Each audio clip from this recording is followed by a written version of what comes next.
The most iconic image that represents modern warfare and armament would undoubtedly be the silhouette of the main battle tank.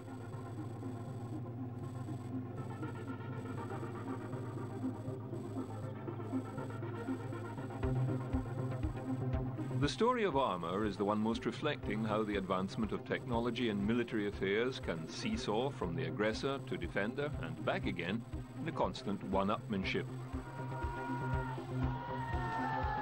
For armour was considered the antidote to a particular battlefield problem, be it sword, pike or arrow. It would then become the military technician's job to pierce this new barrier. Then, once achieved, better armour is forged, and so on. So eventually, personal armour was defeated by the age of high-power bullets, as the amount of metal required to stop such shot was deemed totally impractical to carry into combat. Although, historically, the use of ballistic body armour did appear from time to time in such places as the American Civil War, where it appears to have saved the life of at least one army officer. And in the attempt to escape the law, Australian bushranger Ned Kelly and his gang donned heavy iron body armour and helmets fashioned from ploughs. They did not fare quite as well. To defeat modern machine guns and artillery projectiles required more mass than a man could carry. But a motorized vehicle, on the other hand, could.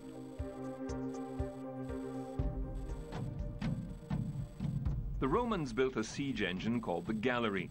It provided protection for the soldiers within as it approached a castle wall. Even Da Vinci made conceptual drawings of an armoured vehicle. With the Industrial Revolution, armoured vehicles were being realistically conceptualized around the turn of the century. There were prototypes of various machines put to paper, and some even made it off the drawing board. In 1896, an American, E.J. Pennington, suggested an armoured car with 2 machine guns and surrounded with plate steel. A Motor Scout, a 4-wheeled bicycle carrying a Maxim gun with a bulletproof shield to protect the gunner, was suggested by British engineer F.R. Sims in 1899. In 1902, Mr. Sims went on to design a war car with a new Daimler internal combustion engine, 2 Maxim machine guns, and a 1-pounder naval gun.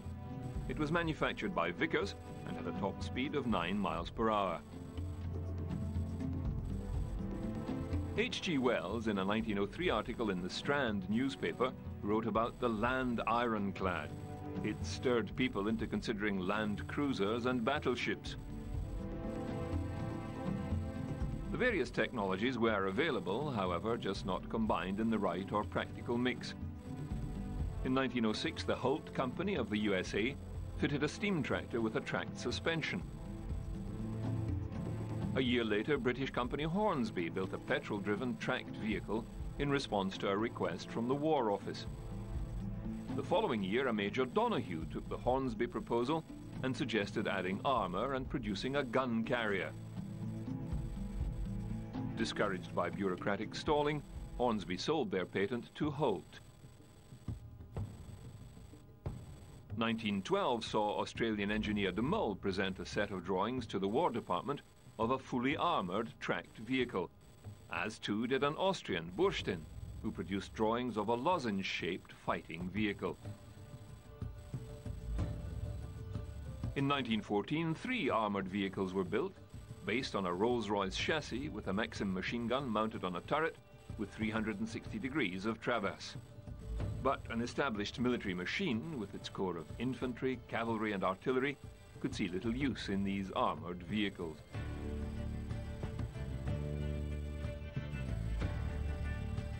A few far-sighted people, however, did see a practical use for such a mobile force. One man, an ex-soldier who had fought the Boers in South Africa and later turned to politics and eventually become the First Lord of the Admiralty, conceived of some daring uses for an armed vehicle. He was a young Winston Churchill. Churchill wrote several proposals for the defence of the nation, which included the use of vehicles carrying Maxim guns or cannon, able to manoeuvre on the battlefield and defend British air bases in Europe.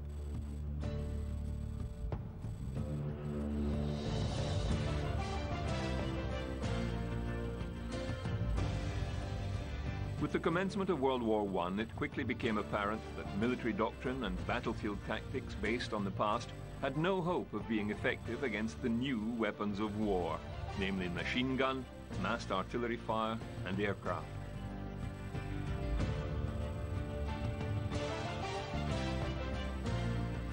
The swift movement of the armies of old ground to a halt, literally, and descended into the hell of trench warfare.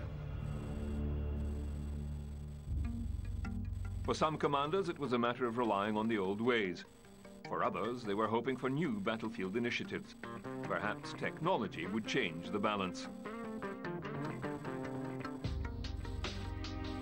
Lieutenant Colonel Ernest Swinton of the British Royal Engineers was sent to the battlefields of France to see for himself the situation and perhaps suggest a method of breaking the trench stalemate.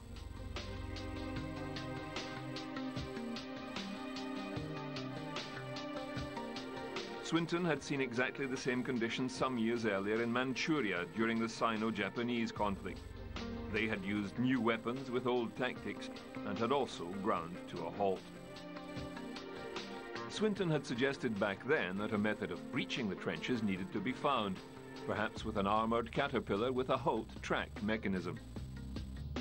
A member of the Defence Committee, Lieutenant Colonel Maurice Hankey, ran this idea against overall rebukes from the committee, but undeterred, took a refined version to cabinet. This proposal included bulletproof rollers for the tracks. Churchill was impressed and encouraged this development. One Naval Captain T. Tulloch advanced the suggestion of land cruisers and land destroyers. Even a land battleship carried on massive 40-foot wheels. Churchill could see merit and advanced £70,000 of Admiralty money towards a pilot model.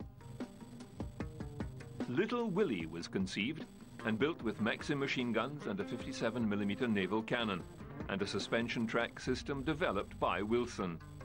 The device was coming to fruition and was classified top secret. A new name was to replace Landship, and it was dubbed the Tank.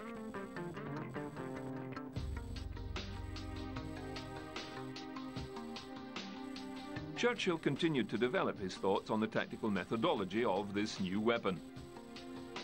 Soon Big Willie, or Tank Mark I, was completed. It weighed in at 30 tons, with a 105 horsepower engine. The male version carried 2 cannons, the female 2 Maxim machine guns. 100 were immediately ordered. Swinton began to develop the how-to manual for the troops who were about to become tank men.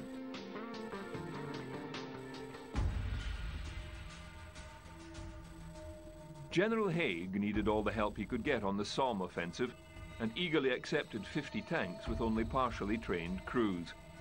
Something was better than nothing. However, the doctrine in use of these vehicles was confused and ill-defined. Few, if any, tanks had radio. Most would rely on visual signals for communications. The day of battle, the 15th August. Of the 49 tanks available, only 36 reached the start line. A single tank, numbered D1, moved off and assaulted the German lines with machine guns blazing, and was unceremoniously hit and instantly put out of action. But it was the first tank attack in history.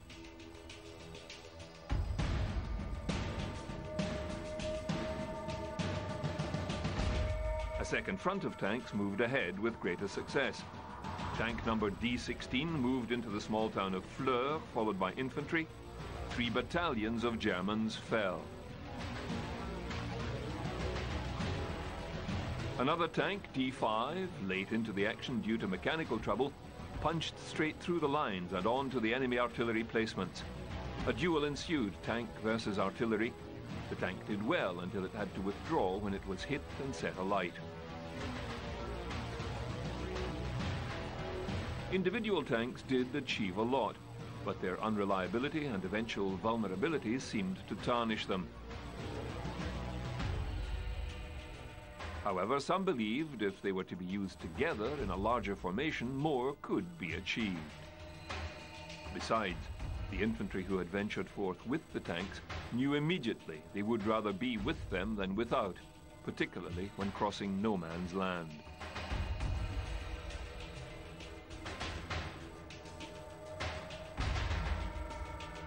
The British combined 400 tanks in one push along a 7-mile front, their first attempt to manage such a large tank assault. Unfortunately, the infantry failed to follow up on their advance and secure their successes.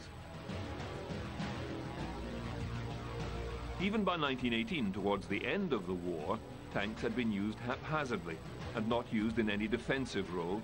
No one understood this capability. March 21st. A German push encountered British tanks in isolation and quickly overpowered them.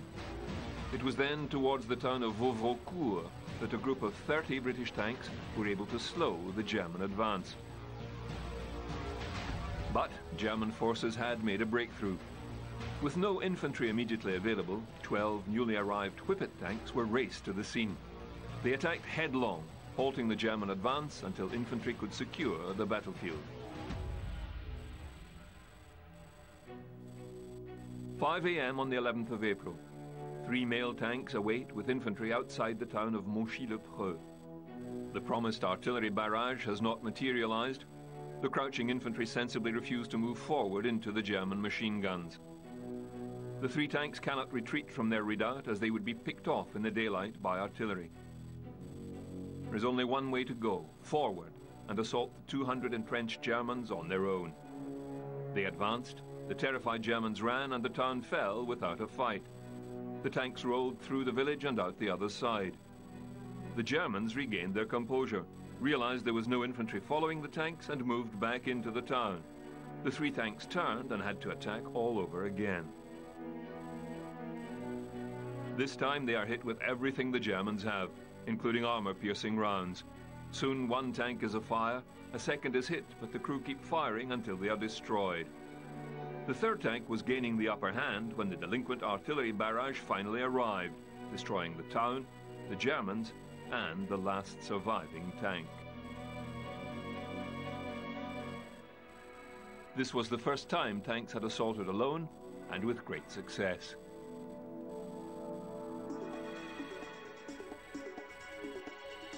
The design was continually refined and improved.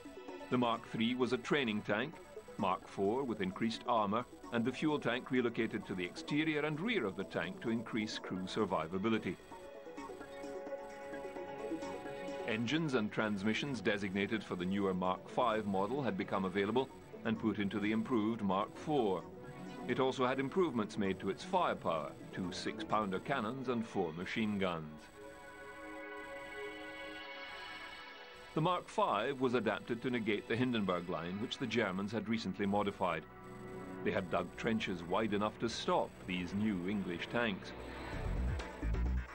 So the new tank was stretched 6 feet in length. This allowed it to cross the purpose-built trenches. The Mark V weighed in at 33 tons and included side hatches. The Mark V's increase in length had upset the original balanced design, so the Mark V Star, as it was called, had the sponsons redesigned to improve turning. An uprated engine was also added. Mark VI was a mock-up only. It had a gun in the front and no side cannons. The Mark VII was too late to join the war, and only 3 were ever built. The Mark VIII was the first Anglo-American development and called the Liberty tank. Only 124 were built before the British pulled out of the project. They survived a few years and were sold to Canada for training purposes.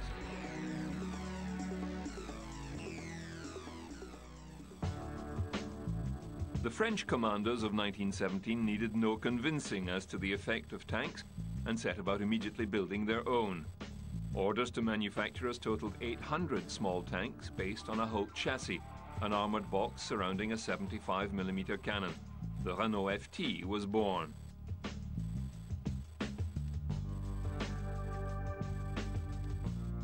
Surprisingly, the Germans only saw tanks as a passing fad and did not immediately pursue them, although they did study the machines destroyed or captured from the British.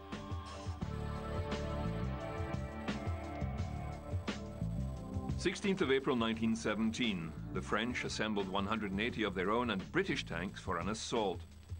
Like the Somme offensive earlier, it had pockets of success, but the vehicles were unreliable. Many broke down, many became bogged in the shell-churned mud and barbed wire. Some saw it as a failure, including the Americans, who were about to join the war with no tanks whatsoever.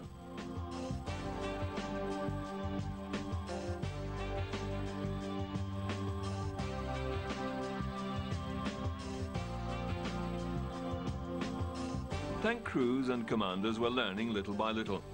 They studied how tanks can be successful in battle. In the Battle of Passchendaele, tanks proved they could achieve stunning victories, no matter how small. The British were ever improving their rhomboidal tank. The Mark IV had superior armor, able to defeat the German armor-piercing bullets. Ways of communication were also explored. The tanks still suffered constantly from communications problems with their commanders, the infantry, and the artillery. The increasing numbers of British and French tanks on the battlefield were becoming a problem for the Germans. The Americans, realizing the need for these tanks, borrowed them when available from their allies. The Germans had to respond and developed the A7V. It was a massive machine, 7.34 meters by 3 meters wide and over 3 meters high. It was operated by 16 soldiers and 2 officers and armed with 6 MG08 machine guns and a 5.7 centimeter gun mounted on the front. The female version lacked the cannon but had 2 additional machine guns. Powered by 2 4-cylinder Daimler engines, it was slow and functioned poorly off-road. It boasted 30mm steel plate at the front and 20mm elsewhere. However, this was not hardened steel like other tanks and could only protect the occupants against small arms and rifle fire. Only 30 saw service. The Germans began to field their handful of tanks and also turned captured British and French tanks to their favor. Small skirmishes and attacks along the lines began to make breakthroughs. Some battles were more successful than others, but inevitably there came the time when tanks would oppose other tanks on the battlefield.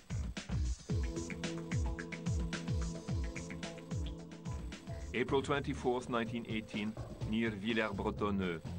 All the German-built tanks, 13 in total at the time, were sent out in support of a 3 infantry division attack. Like the British, they had found out that tanks were quickly separated from the infantry in the fog. Some broke down, others got lost. From out of the fog, 3 of these A7V tanks found themselves facing 3 British Mark IVs. The battle was engaged. The Germans quickly drove off 2 of the British female tanks, which were only armed with machine guns. But the 3rd male tank attacked with its cannon and moved to flank the 3 Germans. With several hits, 1 German tank toppled over into a ditch. A second had lost 5 crew members from a hit and abandoned their machine. A group of 7 Whippets appeared from the south and engaged the 1 remaining German. 1 Whippet was lost while others were hit and damaged. The German offensive was eventually stopped.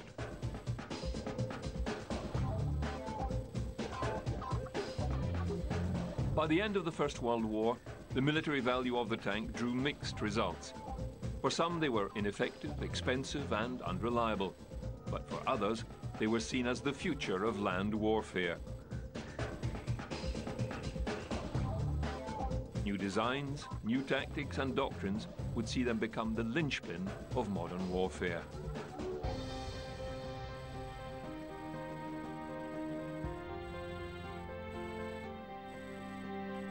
The tank advanced little after the Great War. Most were hoping they would never be needed in battle again. But a few realized their potential and continued to push their development. The Mark C Hornet was a medium tank design. Based on the Whippet, it did not make it into production till the end of the war. The infantry had plans to acquire their own tanks. There were 2 competing designs, the medium Mark D and the Vickers light tank. The Vickers, similar to the previous Marks, had many improvements: a revolving turret, suspension, and the engine in a separate compartment from the crew. Designated the A2E1, its advanced transmission was unreliable and the design was abandoned. Britain had been the developer and originator of the battle tank, but lost the edge after the war. They did continue to develop armoured vehicle designs for cavalry and infantry support. In 1934, the A9 or cruiser tank was developed. Intended to foray deep behind enemy lines, its main advantage was speed.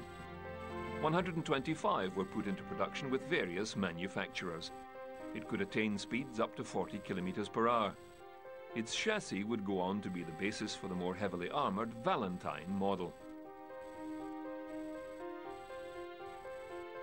Developed for the army and introduced during the Second World War, the Crusader was a cruiser tank with 5 road wheels for better weight distribution. It was a fast tank, but suffered from the lack of heavy armament. Its 2-pounder gun was very limited in range and penetration. The French developed the Char B1 as their main battle tank. It had a crew of 4 and very effective armour. It had a range of 200 kilometres and a top road speed of 28 kilometres per hour. It served the French forces with some effect until overrun by German forces.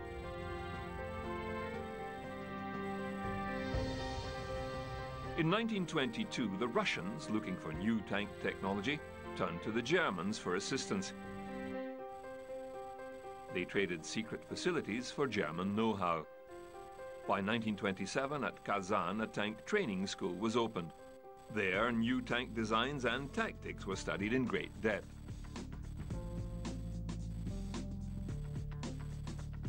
American manufacturers took the British tank design and produced the Mark 8.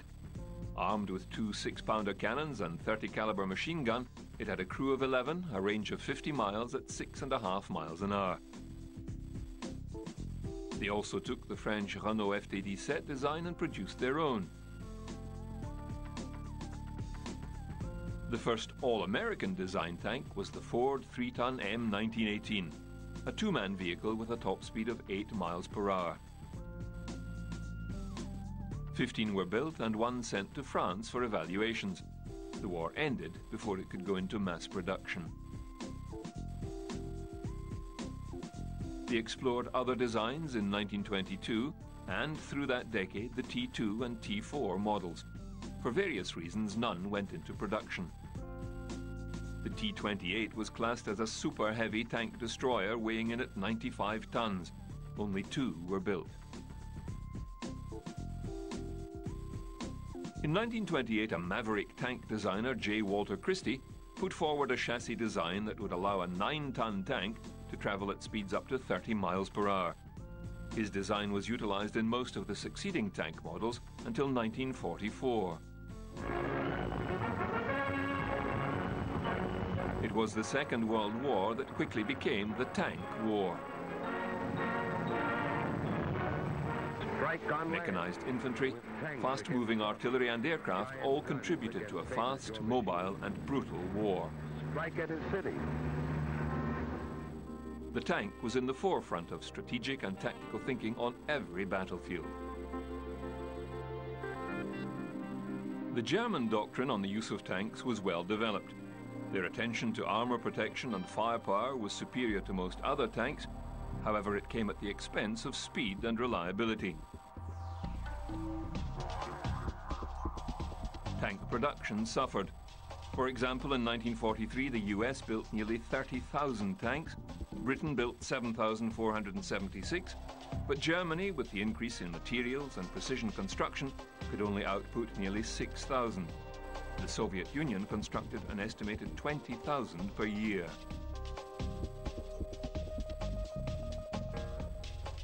Developed during the 30s, the Panzer III was introduced to battle at the beginning of World War II, and they quickly realized it was under-armored.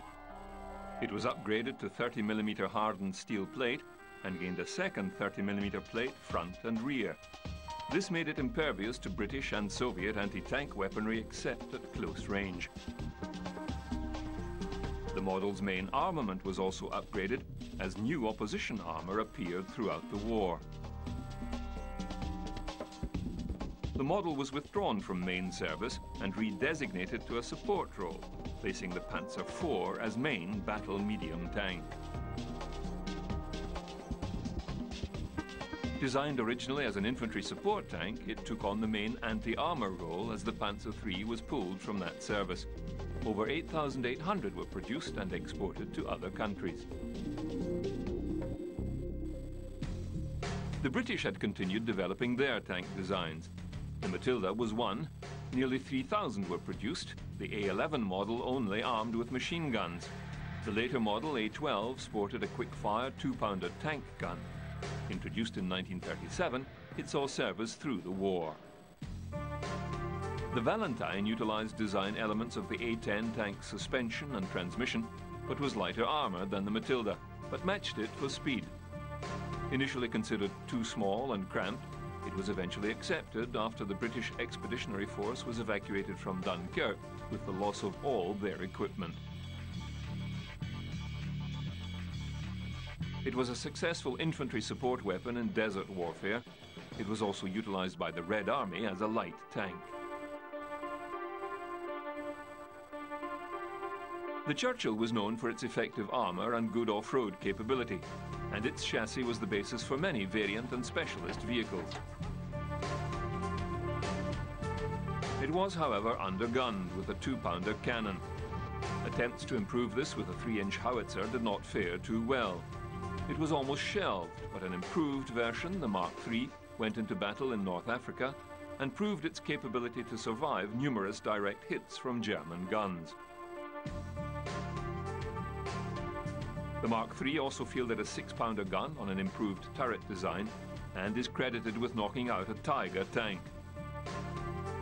The Mark VI version of the Churchill sported the even larger 75mm gun and saw action from Normandy through to the end of the war.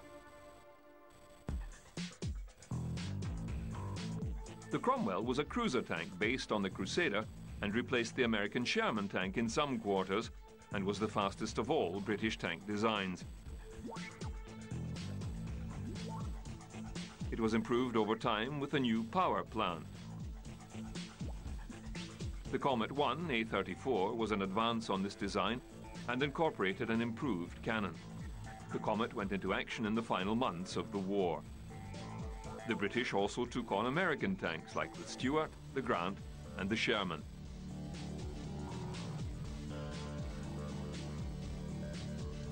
Crewed by 7 men, this tank was armed with a 74mm cannon mounted on a non-rotating turret. Although fast, it was no match for German guns and armour. It was also used by the British in the North African campaign.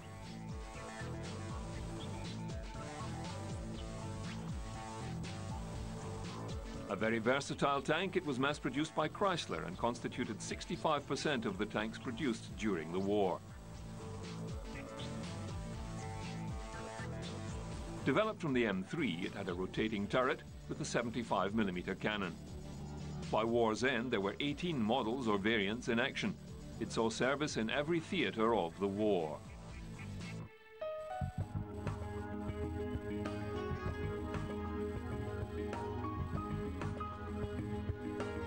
The Soviets built their T-26 model on the British Vickers 6-tonner in the 1930s, and it was considered a most successful design. Over 12,000 units were produced, and it constituted a majority of the Red Army's tank forces until 1941. It saw extensive service in the Spanish Civil War. Although its performance during the Second World War was not very good, it did play a major role in the Battle of Khalkhin Gol in 1939.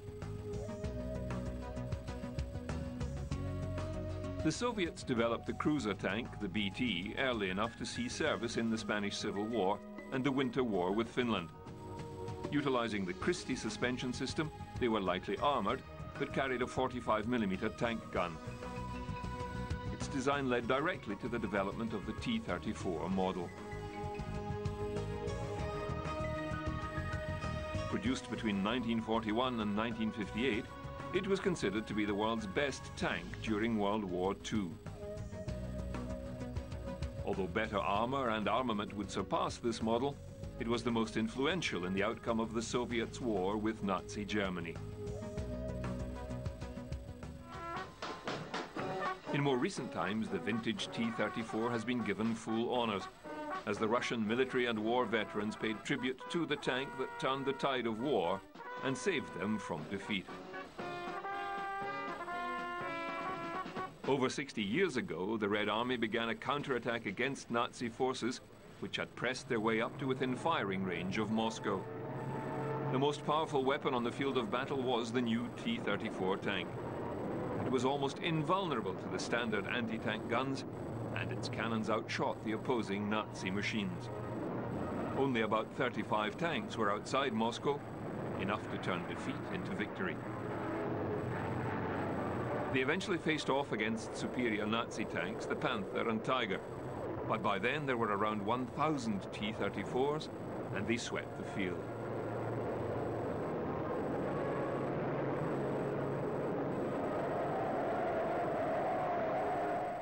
They're right to put up a monument to this tank because it played a great role in the course of the war.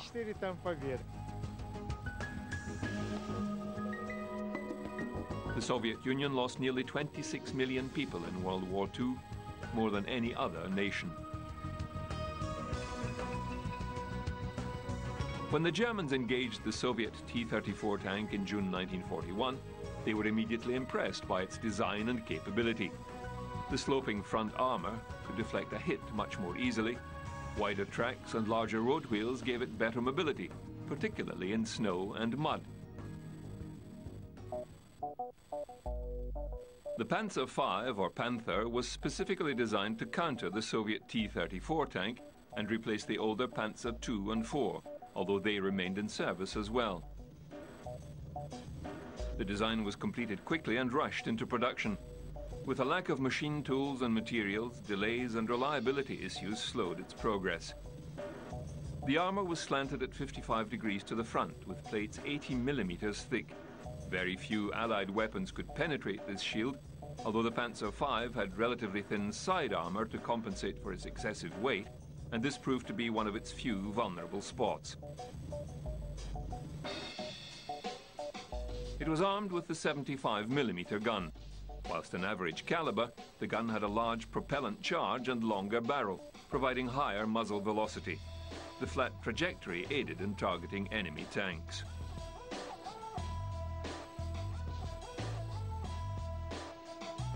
The German Tiger tank was a change in direction for German tank designers. Instead of a balance of firepower, armor and mobility, the Tiger was designed specifically with heavier armor for survivability and greater firepower, and a reduction in mobility and maneuverability. It weighed 56.9 tons with a crew of 5. Its armor varied from 25 to 110 millimeters thick, and its main armament was the lethal 88 millimeter cannon. It could hit and destroy a Sherman or Churchill tank at a range of 1.6 kilometers. It had a range of only 195 kilometers and a top speed of just on 38 kilometers per hour, with 100 millimeter thick armor at the front and 110 millimeters thick protecting the front of the turret. The Russian T-34 could not penetrate it at any range.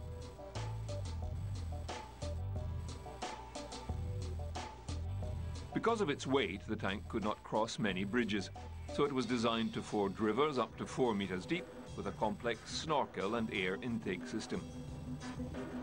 It was designed primarily to take on the Soviet T-34 tank, and over 1,300 were manufactured during the war.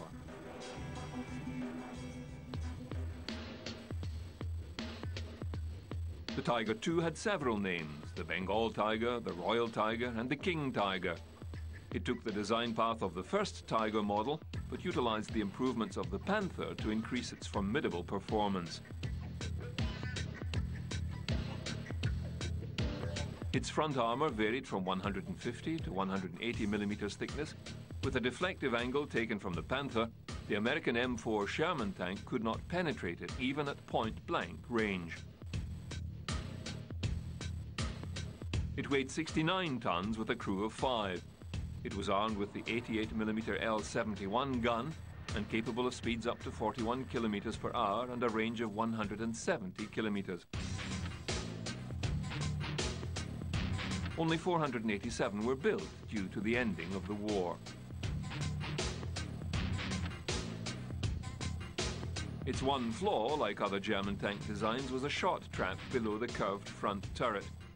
With relatively thin armor, a directed shot could deflect down from the turret front and pierce the chassis roof.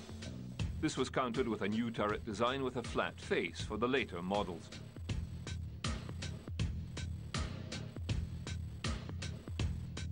The Soviet T-3485 and the IS-2 were utilized against the Tiger II.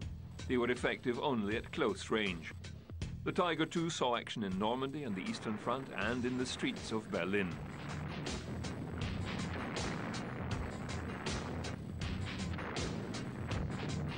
The Soviets' tank design was continuously refined during the war, including the 85mm field cannon and a 3-man turret design. Its pedigree was imported directly into the later T-3435 design tanks, produced until 1981.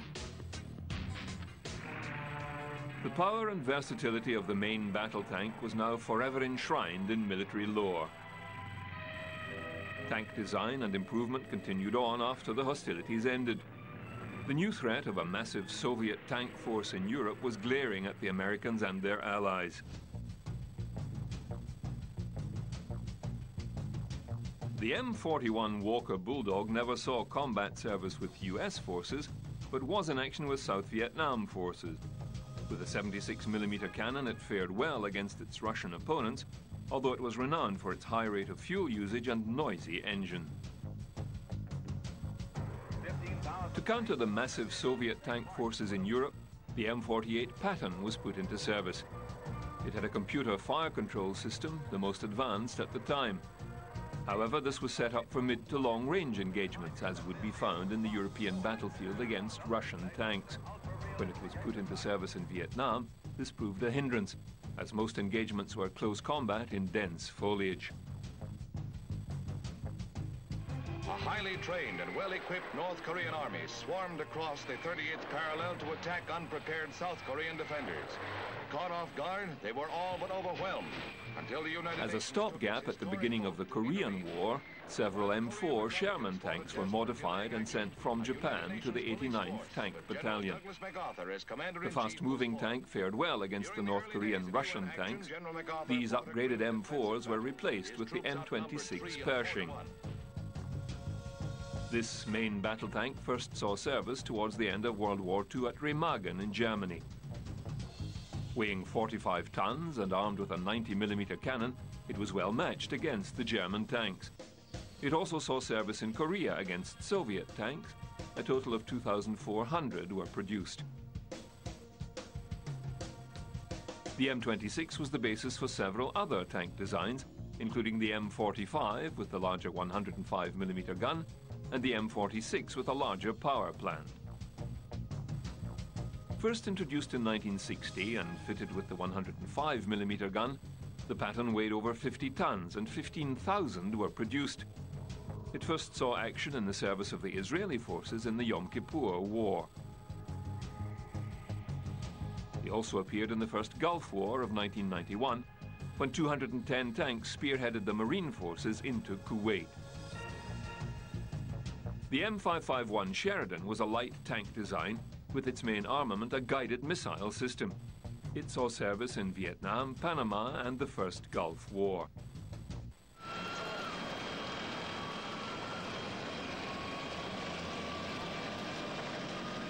The M1 Abrams tank was put into production in 1980. It was powered with a 1,500 horsepower turbine engine and had a top speed of 45 miles per hour and a crew of 4. First seeing action in the Gulf War, the Abrams beat every Iraqi armored division it encountered.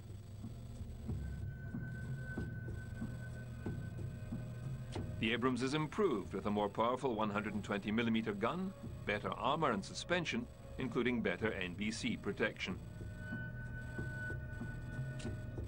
Shipped to the Gulf and placed in frontline service, not one Abrams was lost to enemy action.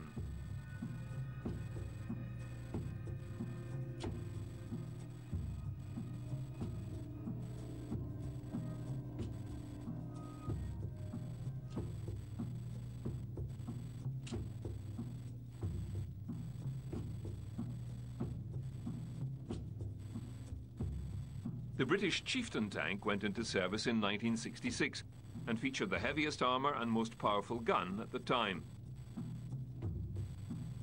With a crew of 4, it weighed 55 tons and sported a rifled 120mm cannon. It saw service in the Iran-Iraq War and the First Gulf War. No longer manufactured, the Abrams tank is now being refurbished and upgraded to meet future demands. The tanks are completely stripped down, repainted, new electronics and command and control system. These tanks are one of the most advanced armoured vehicles in the world.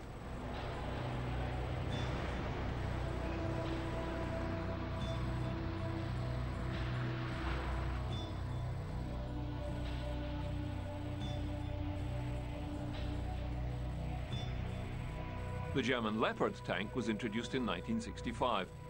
A conventional design, it had good cross-country speed and a 105mm British cannon. This model was adopted by several countries. Its variants and derivatives continued on for several years. The Leopard 2 was developed after the Germans pulled out of the joint American MBT-70 project. The American-designed battle tank incorporated several new concepts, including housing the entire crew in the turret, a new suspension system enabling fast cross-country speeds for the 50-ton weight. The cost overruns and delays in the MBT-70 development saw it cancelled in 1971. The funds transferred to another design, which went on to become the Abrams tank.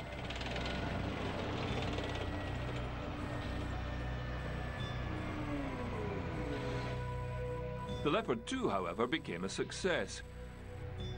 Weighing in at 62.3 tons and with a crew of 4, it is capable of 72 kilometers an hour and a range of 550 kilometers. It has a smoothbore 120mm gun and third-generation armor composite. One of the best-selling tanks in the world, the Leopard 2 and its later model variants have only seen limited combat in Afghanistan.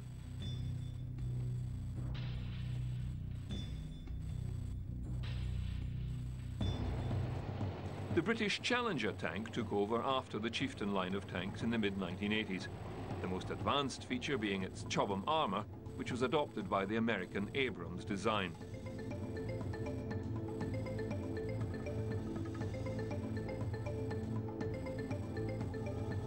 "180 Challenger tanks were deployed during the Gulf War. It claimed 300 kills against enemy armour with 0 losses. It also claims the longest tank-to-tank kill in military history by destroying an Iraqi tank 5.1 kilometers away.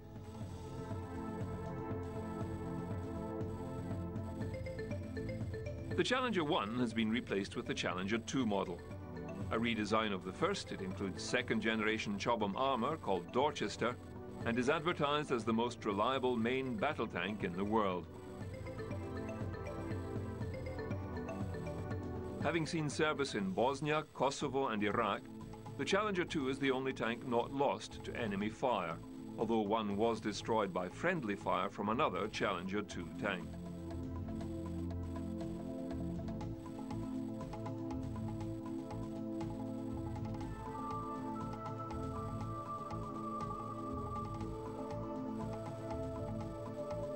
The Russian line of tanks have survived well around the world, with numerous countries adopting their models. The more superior designs like T-72 are still in frontline use.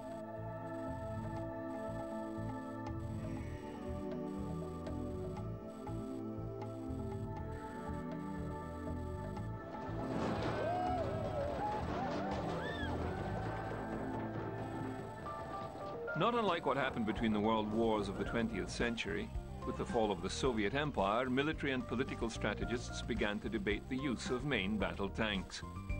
Nations were turning to lighter, faster fighting vehicles, and with the emergence of numerous anti-tank missile systems, both vehicle-mounted and man-carried, the main battle tank seemed doomed.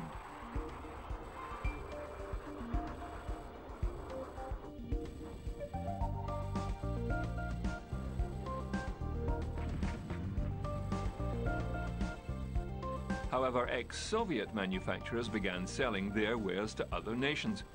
India and Pakistan purchased the T-84 and T-90 models.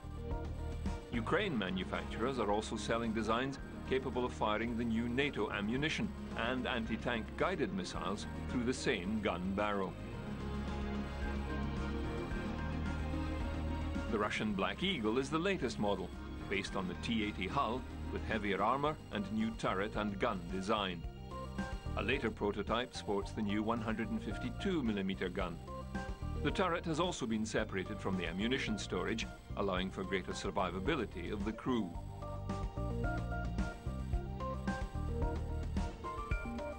The Russian T-90 is crewed by 3 men, has a range of 650 kilometers and a top speed of 65 kilometers per hour. Its main armament is a smoothbore 125mm gun, capable of firing a variety of projectiles and missiles. It claims several models and has been sold to India, who are developing their own variant. This tank is an interim for the Russian military, who are currently developing their next main battle tank. Among the latest in main battle tanks is the Italian Ariete, armoured with a similar composite and steel design to the Abrams and British Challenger 2 models. Top speed 65 kilometers per hour, range 550 kilometers. It carries a 120mm main gun, 2 machine guns, and a crew of 4.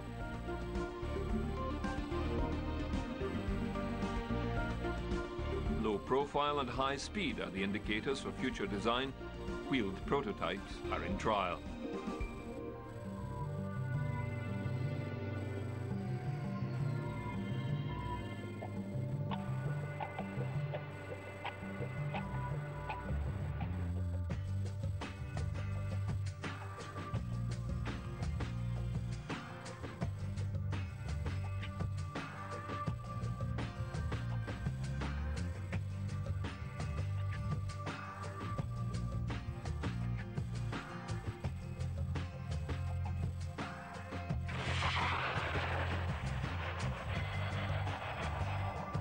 With the flood of anti-tank missile systems now available on the battlefield, it would seem the main battle tank's usefulness may be doomed.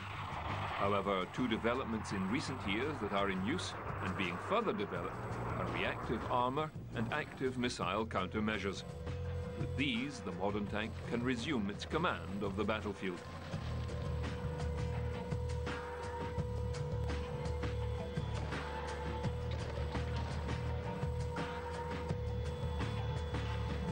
Currently in use with US and other forces, the reactive armor system is effectively a plate of explosives layered over the existing armor plating.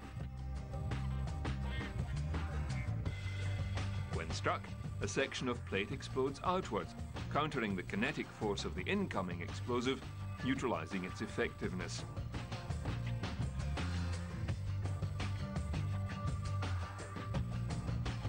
Active countermeasures are computer-controlled systems able to detect and defeat incoming threats. Trophy is an Israeli development for their main battle tanks and armored vehicles. The system consists of a fire control computer and a radar detection system with a 360-degree view. When a threat is detected, the anti-tank missile or RPG is tracked, and the onboard computer calculates an optimum intercept point, then fires a neutralizing spread similar to a shotgun blast at the incoming warhead, destroying it before impact. It can engage multiple targets simultaneously.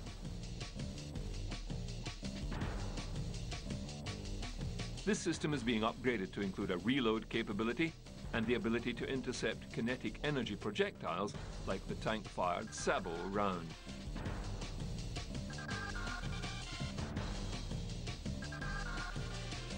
The Russian Arena system is similar, except it fires an explosive round that detonates at the optimum point, either destroying or deflecting the incoming threat.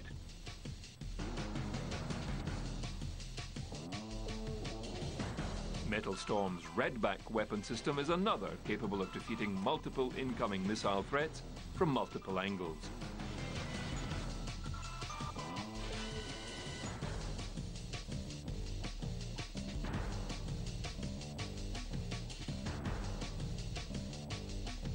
With these new technologies, and because so many tanks still remain in military service around the world, combined with their proven capabilities in recent conflicts, the main battle tank remains a potent force for the battlefield of the future.